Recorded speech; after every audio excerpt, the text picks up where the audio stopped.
Welcome back, everyone. Today I continue my journey in the Elite Chess Qualifier for the Fischer Random World Chess Championship, which will be held in Reykjavik, Iceland at the end of October. Now, as you guys know from my recap, I believe 2 weeks ago, I won against A. Wonder Liang and Andy Woodward, and I was into the semifinals today where I faced off against another American junior player, Sam Sevian. Now, much like the previous 2 matches, this match as well was a 2-game match with blitz tiebreakers and Armageddon afterwards if we were tied at the start. So without further ado, let's take a look at the first game, which I played against Sam Sevian. The game starts with b4. Now, once again, we do not get the position well in advance, unlike say the Fischer Random tournament, which I played in St. Louis, where you get the position 15 minutes in advance. You have time to look, try to come up with a strategy. Here you get the position, you have 1 minute, and then you go, which in many ways I prefer because it feels like it's much more in the spirit of what Fischer Random should be.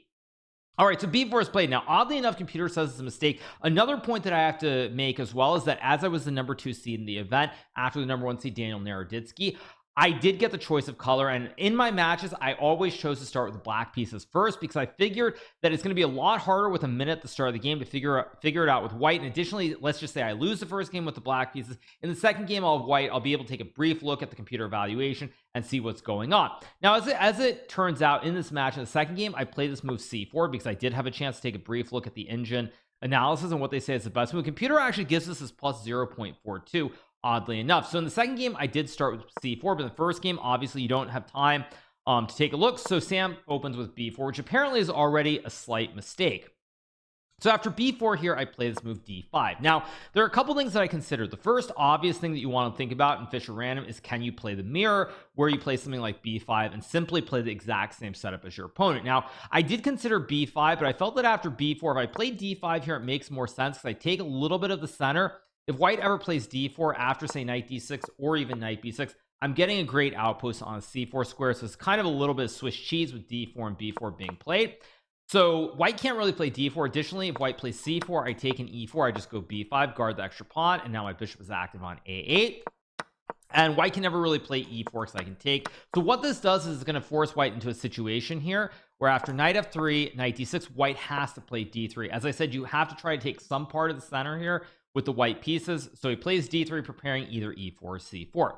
Now here I play the move b6, another logical move, opening up the diagonal, but more importantly I put the pawn on b6. If I play b5 here, now white can go knight b3, knight c5 and get a great outpost. So because Sam opens with b4, I can now play b6 here, and I understand where white wants to put this knight. So after b6, knight to b3 is played here, and now I play this move f6. Now, as Grandmaster Benjamin would say, you never want to play f6 without having castle the king, but here I figured what I'm trying to do is take as much of the center as I can. Now again, if white plays d4 to prevent e5, I can either go knight c4 or even knight e4 and then use the other knight and jump to c4. And so I felt like this has to be good for me. So if he can't play d4, I'm going to get e5 and I will get a big black center. So here Sam plays knight fd2, realizing that he needs to try to get some piece of the center. I play pawn to e5, and now here he goes e4. And now I play this move knight f7. Now the computer actually thinks that after takes, if I play knight f7 here, targeting the pawn on b4, I'm quite a bit better. Oddly enough, because after a3 I was supposed to go g6. During the game, the only line I saw was knight d6, bishop d3, and I thought white will be able to castle next move, and it feels like white shouldn't really be worse. Computer seems to think black's better after extravagant moves like h5, but that's not realistic from a human player. So instead I play knight f7 here, opening up the diagonal, targeting the pawn on b4, and now Sam plays a3, guarding the pawn. And here I make a very committal decision to play pawn d4. Now after d4, Sam plays c3, and I go c5, and we have a classic pyramid of Giza here. I have the pawns from g7 to d4 and also a7 to g7. More importantly, white has this bishop on a1 that is very, very passive. So after takes, this bishop is staring at a connect 4, or I should say a connect 5. You have this big pawn wall here that basically makes this bishop on a1 useless. So Sam plays g3, I go bishop e7, plays h4, and I play bishop c6, rook c1, bishop d7. Idea behind bishop d7, quite simple here. My bishop on the light square diagonal isn't doing anything either, so I need to route it either to a4 or put it on this e6 to a2 diagonal. Rook c1, bishop d7, and now knight c4 is played. I go knight d6, knight d2, and I play bishop e6, plays f4, and now I play rook c8. Now it's worth noting that even though this is Fischer Random, you generally try to compare it to openings that you get from regular chess. So what you'll notice here is this very similar to the classic King's Indian defense, where white is playing to attack on the king side and black is a setup here with the pawns from g7 to d4. But The one big difference between this and the King's Indian is that white has this bishop on a1 that is horrible because of this pawn wall in front of it. So in my mind, as I was playing this during the game, I was thinking, okay, it looks a little bit scary, the fact that he can try to attack me on the king side, but it's like a King's Indian, except he has a dead bishop in the corner, so it can't really be that bad, or at least so I thought at the time. So after f4, I play rook c8. Sam plays f5. I go bishop d7 back. Of course, I don't really want to take. So now after pawn takes, white can maybe go c5 and open up this diagonal from c4 to g8 potentially. So I go bishop d7. He plays bishop e2.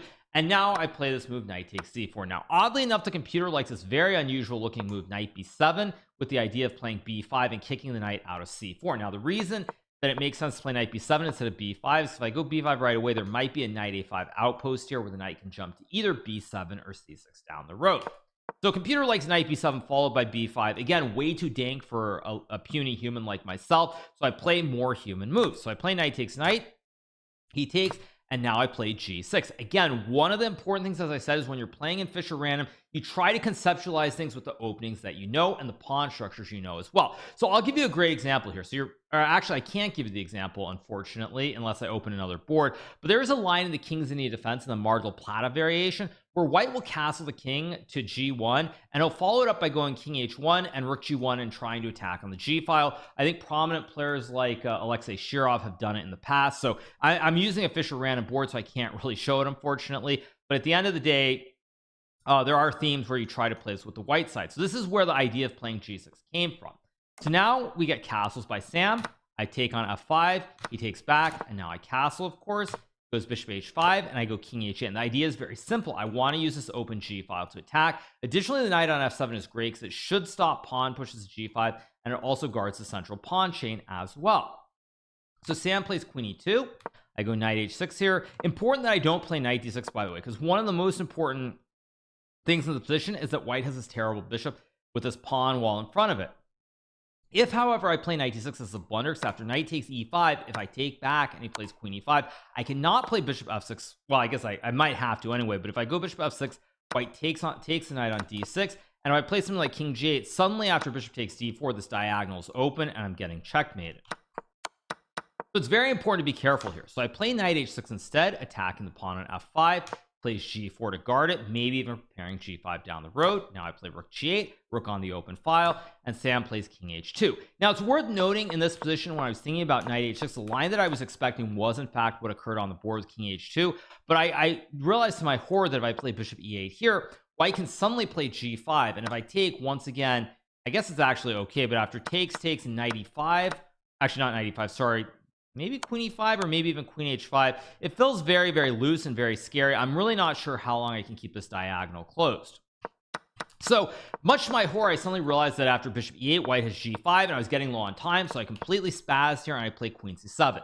Now it's worth noting again, computers are amazing because what it suggests is that I play b5 first, removing the knight from the center where it targets pawn e5, and now I can play bishop e8, because now if white goes g5 in this position, I simply trade the rooks and I can just eat the pawn on f5 here. And additionally, if white trades first and plays like g5 again, same kind of thing. I can take and knight f5. If white takes on f6, now I have checkmate with queen c2 check, king h1, and queen g2 checkmate with the rook and the queen guarding each other.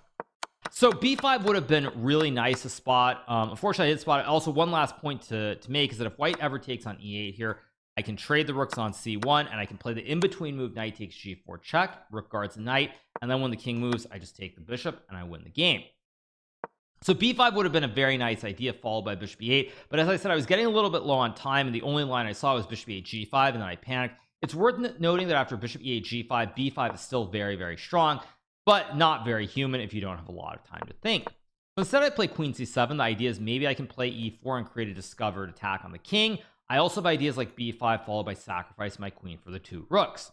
So here Sam plays king h3, which is a mistake. Computer actually thinks that after knight d2, if I take in this position, white can now play bishop takes d4. If I take the bishop, there's queen takes e7, and white's winning, and black is only marginally better here.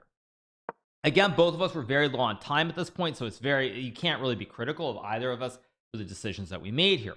So after queen c7, Sam plays king h3, sidestepping the idea of e4 with a check, and now I play b5, and here he goes queen d2. Now this is essentially a losing move. Computer actually thinks that after bishop takes d4, pawn takes, rook takes, queen b7, bishop e3. White is still probably in a lot of trouble here, but this knight is very passive. I can't move it. The bishop on e3 targets it, and it's still fairly messy to play. Instead, however, Sam plays queen d2, and now I play knight takes f5. It's worth noting that pawn takes knight would have been winning, but I simply saw rook takes pawn, and after queen b7 I thought he could maybe take, and after takes, queen takes h6, not realizing that I have this very nice move, rook c2, and essentially checkmate on g2 is unstoppable. Bishop on e7 covers both the pawn on f6 and the f8 square from the white queen. So white has no moves, and I just go queen g2, or if white plays rook g1 to stop it, I go check and then mate on h1. So after queen d2, it's possible to take, but at this point I was very low on time. I was a little bit frazzled because obviously I'd spent a lot of time. I didn't want to go queen c7. I wanted to go bishop e8. So at this point I started playing on field. I play knight takes f5. Sam plays knight a5. Now he could have taken the knight on f5, but again, after pawn takes, rook takes queen b7 with this open diagonal and this very weak king on h3, and also the threats towards the pawn on f5 combined with this dead bishop on a1, black should simply be winning. So Sam plays knight a5 here, attacking my queen. Now I go queen b8. He takes the knight, and now I play e4, threatening the very nasty checkmate in one with queen g3. Of course, as always, our classic right 90-degree right triangle.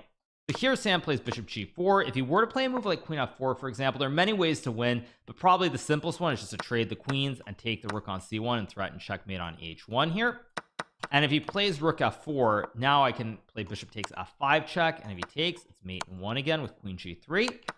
And after king to h2 here, there are many ways to win, but e3 is probably the simplest because now I attack the queen, pawns guard each other, and white can't guard the rook on f4 here without losing the queen on f2, I would say. So Sam plays bishop g4, the only move. I go e3, attacking the queen. Goes queen e2, and now I play h5, attacking the bishop. White cannot move the bishop because then, of course, for the millionth time, there will be queen g3 checkmate. So instead he plays rook c8, and here I make a mistake. Again, both of us were playing on the increment at this point. We're very low on time, and I played bishop takes c8 because I thought, well, I want the queen on this diagonal towards h2. So now we get bishop takes d4. I play rook takes g4, not pawn takes, by the way, because after pawn takes king g2, suddenly it's very hard to prove the advantage because the knight on a5 stops me from ever putting a bishop on this diagonal, and e3 is going to hang, followed by queen h6 checkmate. So the king is very safe on g2 here. So I play rook g4, the human move, threatening checkmate in one, queen e3, which stops it, and now I play queen d6. Now amazingly, queen a8 is the best move here, and this should probably be winning, although again I see the computer says after queen f3 takes rook takes d4. There might be some tricks with knight c6, rook d7, and rook e3, threatening rook e8. Again, probably winning, but the game goes on. At any rate, with seconds on the clock, I played queen d6, bringing the queen to the center of the board, targeting the bishop on d4, and also still threatening the checkmate on g3. Additionally, if white plays queen h6 after king g8, there are no checks anywhere. My king is completely safe. So here Sam, with limited time on the clock, plays rook f3, which essentially loses on the spot. Now the computer says that after this very cold-blooded bishop takes a7, there actually is no checkmate. So if I go queen d5, queen f3, somehow all the squares around the king are completely guarded here, and I can still play queen d7, but after bishop b8 covering the dark square diagonal, this bishop cannot go to b7, and the computer thinks after bishop d6 black is still better, but it is definitely not clear. Again, computers make the game look super easy relative to us puny humans. So Sam plays rook f3 here, and now I play queen d5. I don't know if it's the best move. I could have also just gone rook d4, but you really don't want to play a move like this because after queen h6 king g8, you're worried about maybe the checks. Now the king can escape here, but there's also maybe like rook g3. Now again, it's very easy to spot after the fact that I can block with rook g4 and win the game, but you don't want to leave such things a chance. So I play queen d5 here, still targeting the bishop on d4, targeting the rook on f3, and also threatening to play bishop takes f5. And now Sam plays king h2, which loses on the spot. He could have tried bishop c5, but after bishop takes f5, it's still pretty hopeless here because of all kinds of discovered attacks, and I should win eventually. So Sam goes king h2 here, and now I play bishop d6 check. He plays king h3. King h1 is the other move that white can play, but it walks into this pin, and there probably are multiple ways to win. I think rook g3, bishop takes f6, king h7 is one of the simpler ones, because after queen takes a7, I can now go king g8. Can't move the rook because of the pin. The rook on g3 covers the g7 square, so this will be game over.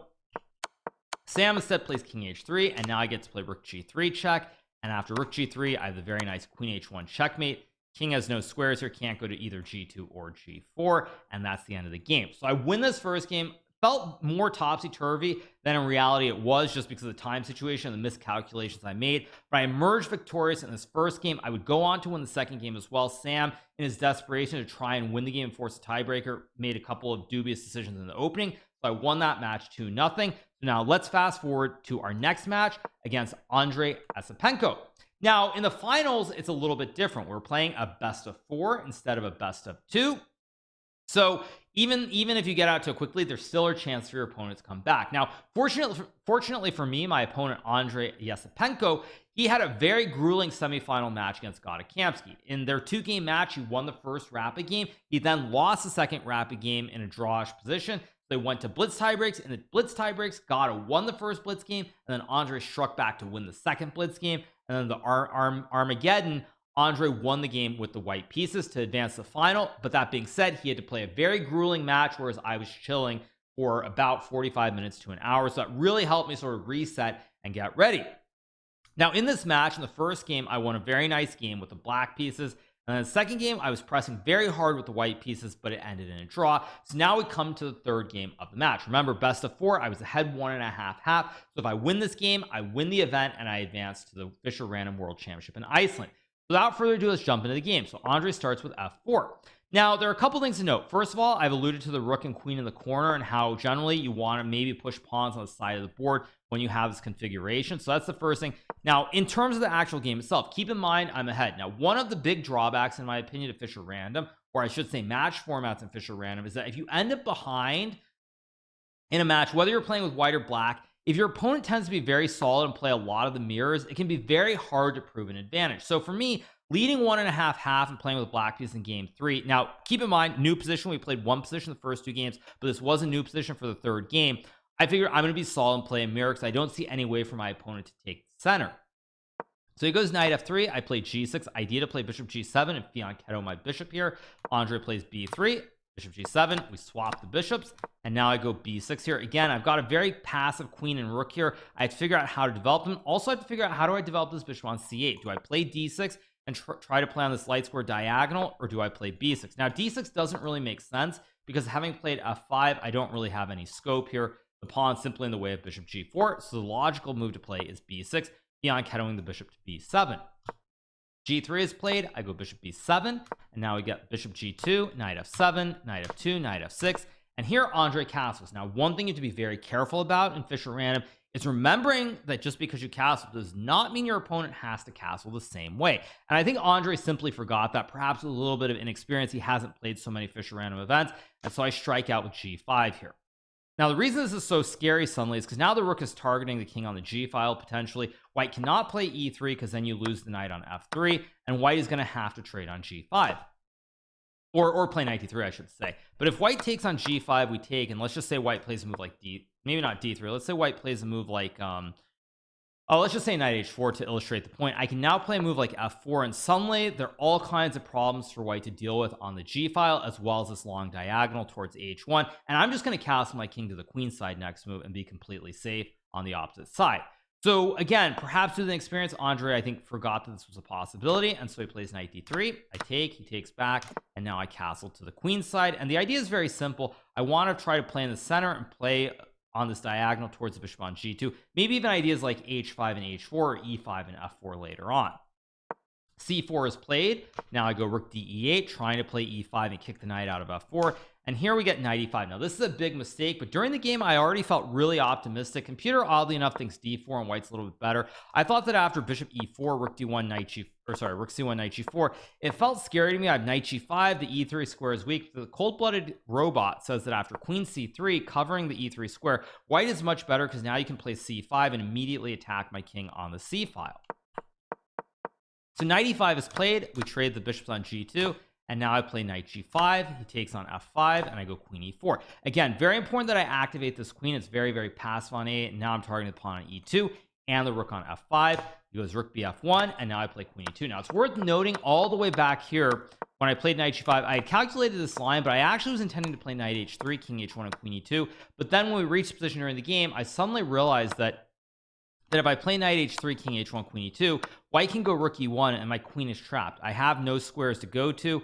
And so the only way to save the game is to go knight f2, king g1, knight h3, and repeat and make a draw. So I decided to take the pawn because I didn't see a way for Andre to trap my queen on e2, and I figured I always have this check on h3 in my back pocket. So now he goes king h1, which is apparently a mistake. Computer actually thinks that after knight f4, queen e4, knight g2, it's equal, but it's very hard to play because now it's the same position, except you're missing the pawn on e2. So he goes king h1 here, and now I put the wrong knight on e4. I go knight g e4. Now the reason that knight f e4 is so crushing is because now if white plays a move like rook e1, I can go knight f2 check, and if king g1, I go knight h3, and these knights combine to create a classic checkmate. And additionally, if in this position white plays a move like queen d4, which is what I was actually worried about, I can just play d6, and if white goes queen d5 here, threatening queen a8 checkmate, I just take the knight, and after check king d7, queen d5, I can simply block with the knight, and it's game over. So it would have been better to put the f knight on e4, but instead I play knight g to e4. Now after knight g e4, we get rook e1, and the difference is now if I go knight f2, king g1, I have nothing better than a draw, whereas with the knight on g5, I can make the checkmate. So I have to go queen takes d2. We trade the queens, and now Andre plays rook f4, a very tricky move trying to trap my knight on d2. So let's just say I play a random move like a5 here. White can now go rook d4, and you'll notice that the knight has no squares. I can't capture on c4 or b3. Of course, the pawn's guard. Can't go to b1 or f1. I can't go to f3 because the knight on e5 captures. And now I'd have to play something like knight e4, and after rook takes, knight takes, rook takes, white has two knights for the rook and pawn, and white should be better here. So I had to use a bit of time here, but fortunately I found this move rook g f8, which is the best move in position, because now if white plays rook d4, for example, I can go knight d to e4, and if white tries to play, let's just say knight d7 first, if I take, white can capture the knight, but I can throw the in-between move knight f2 check, king g1, and then knight takes knight, and now my rook on f8 guards the knight on f2. And after knight e4, if white tries to take and get the two knights for the rook, now I have rook f1, which is a very nasty, patented ice skater, as we like to say in Twitch terms. King has no squares here. So instead, Andre plays rook d1, but now after d6, he has to go knight g4. If he were to take the knight, there's again a very cool theme here, which is after pawn takes knight. Let's say rook h4, I can go knight e4, threatening checkmate in 1 again. And after rook d1, I have knight f2 to collect the rook on d1. And if white goes rook f1, I go knight e4 again, targeting both the rooks at the same time. And after rook d1, again, I have knight f2, winning material. So after d6, Andre plays knight g4, and now I trade. I go rook f2. And after king g1, rook e2, this is perhaps not the most precise way, but we get this endgame here with knight e4 and knight f6, and the dust has settled, and black is simply up one pawn here. More importantly, I'm going to be able to get two connected pass pawns in the center, and the rest of this game really is not in doubt, but we'll go over it probably with very limited analysis. We get king e2, to sidestep the knight g4 fork. I go king d7, knight e3, king e6, rook f1. Go rook g8, not c6 by the way. So if I play c6, there is a trick like knight f5, threatening the knight g7 fork. And if I go like rook g8, white can actually take on d6, and black is probably not better anymore. So since I was up a pawn here and also up quite a bit on the clock, it's time to just play simple moves. I don't have to rush anything. So I go rook g8 here. So after rook g8, Andre plays knight f5, rook g5, knight h4, and now I play c6, eventually planning to maybe create the two connected pass pawns in the center of the board. Knight f3, rook g8, plays rook c1. I just play a5, preventing this b4 move. Goes rook c2, knight d7, a3, and now I play h6. Reason I played h6 here is very simple. If I play a move like, let's just say rook h8 here, white can maybe go b4, because now when I want to go rook a8 and take the open a file, there might be an idea like knight g5 here. So therefore, I can simply just play a very calm waiting move with h6 to stop knight g5. And now if b4 here, I can just take and then take the open file, and there are no longer any tricks like knight g5. So here knight d2 is played. I go knight f6, knight f3, and now I play some waiting dilly-dallying moves, as I like to call them. And finally, I go knight e4. He plays g4. The reason he plays g4 is I want to go knight c5, force b4 trade, and then do something on the a file. If it goes g4, I go rook g7, h3. Now I play h5. He has to take the pawn, and now I go knight g3, king e3, knight h5. Again, I have 5 connected pawns here in the center versus his 3, and now he also has this weak pawn on h3 to deal with, so it's completely hopeless. Andre plays b4. We trade. I go knight f6 here. Plays h4. I go rook g4. It's worth noting my threat is to play rook g3, so if white plays a move like rook a2, rook g3, you cannot play h4 because of e4, winning the knight. And if you move the king to f2, I have knight e4. Let's just say, I guess everything wins, but say king e2. Probably just rook g2 is the cleanest way to win, and if king e3, I can go knight g5. So Andre plays h4. Now I go rook g4, targeting both the pawns on h4 and the pawns on c4 and b4. Andre plays c5. I go knight d5 check, king f2, and knight takes b4. And here Andre resigns in view of the fact that if he moves the rook to say e2, I can just take, and I'm simply up 3 pawns here, and it's winning. It'll be winning in a few moves. And if white tries to take the pawn on b6, I can take the rook. And at b7 here, I go rook b4, stopping the pawn from queening. So he can't really sack the rook. And if he loses the pawn, I'm just going to be up 3 pawns in the center, and that'll be game over. So Andre resigns, and with that, I win the match 2.5 to half, and I advance to the Fischer Random World Championship, which will be played in Reykjavik, Iceland, I believe at the end of October. I don't have the exact dates yet. I'm sure I'll get more information in the coming days, but it's really, really nice to qualify. It was very tough after the mishaps in the chess.com qualifiers. To make it in through the Lichess qualifier was really, really nice. So once again, I hope you guys have enjoyed this recap of my Fischer Random games that I played on Lichess as part of the qualifier for the Fischer Random World Championship. Make sure to hit that like button, or sorry, that subscribe button, I should say, if you have not already hit it. And we'll keep all the great chess content coming in the coming days and the coming weeks. Hope you enjoyed it. See everybody soon. Keep it real.